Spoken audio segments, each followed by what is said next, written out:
सबसे बड़ा दिल तोड़ने वाला मंजर तब होता है जब बुजुर्ग माँ बाप को अपने जवान बच्चे को विदा करना पड़े। इस दर्दनाक कहानी की शुरुआत होती है एक ऐसे परिवार से जहाँ माता पिता ने अपनी आंखों के सामने अपने बच्चों को खो दिया, बिल्कुल बेबस, कुछ कर पाने की हालत में नहीं। बेटा तो किसी तरह पिता की कोशिशों से मौत के मुंह से खींच लाया गया, लेकिन उनकी बेटी की श्रद्धांजलि सभा में लोहे जैसे मजबूत दिल रखने वाले पिता भी अपने आंसू रोक नहीं पाए। आंखों से बहती गर्म बूंदें उस टूटे हुए दिल का सबूत थी। पत्नी बेटी की मौत का गम सह नहीं पाई, वो बेटे को लेकर मायके चली गई, शायद थोड़ा सुकून पाने। जो घर कभी हंसी खुशी और रौनक से भरा रहता था, अब वहाँ बस खामोशी और अकेलापन था। एक वक्त था जब उनका बंगला हर कोने से जिंदगी से भरा लगता था, और अब बस रह गए थे लुइस अकेले। वो अपनी खिड़की से पड़ोसी के घर की रोशनी देखता रहा, वही वार्मथ से देखने की चाह में एक रात वो चुपचाप कब्रिस्तान की ओर निकल पड़ा। बिल्कुल अंधेरे में, ठंडी हवा और डरावने सन्नाटे के बीच उसने बेटी की कब्र खोद डाली। जब उसने उसकी शांत मासूम चेहरा देखा तो उसका इरादा और भी पक्का हो गया। बहुत एहतियात से उसने बेटी को बाहों में उठाया और निकल पड़ा उस रहस्यमयी जगह की ओर, जहाँ एक पुरानी मान्यता थी कि वहाँ दफनाई गई आत्माएं वापस लौट आती हैं। वो जगह थी पेट सेमेट्री। दरख्तों के बीच अजीब सी सर्द हवा और सन्नाटा, मगर वो बाप न थमा न डरा। जैसे जैसे वो आगे बढ़ता गया, उसकी बस एक ही आवाज गूंज रही थी, पापा आ गया है बेटा, अब हम घर चल रहे हैं। उसने अपने खून से सनी उंगलियों से वहाँ की सख्त जमीन पर खुदाई की और एक गहरा गड्ढा बनाया। अपनी बेटी को उसमें रखकर बस एक शब्द कहा, सॉरी। जब मिट्टी वापस डाल रहा था, उसकी आंखों से गिरते आंसू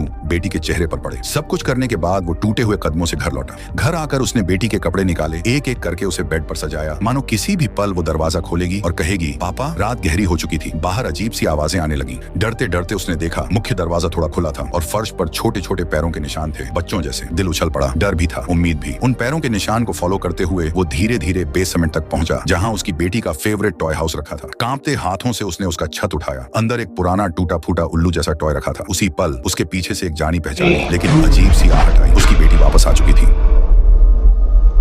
Where am I?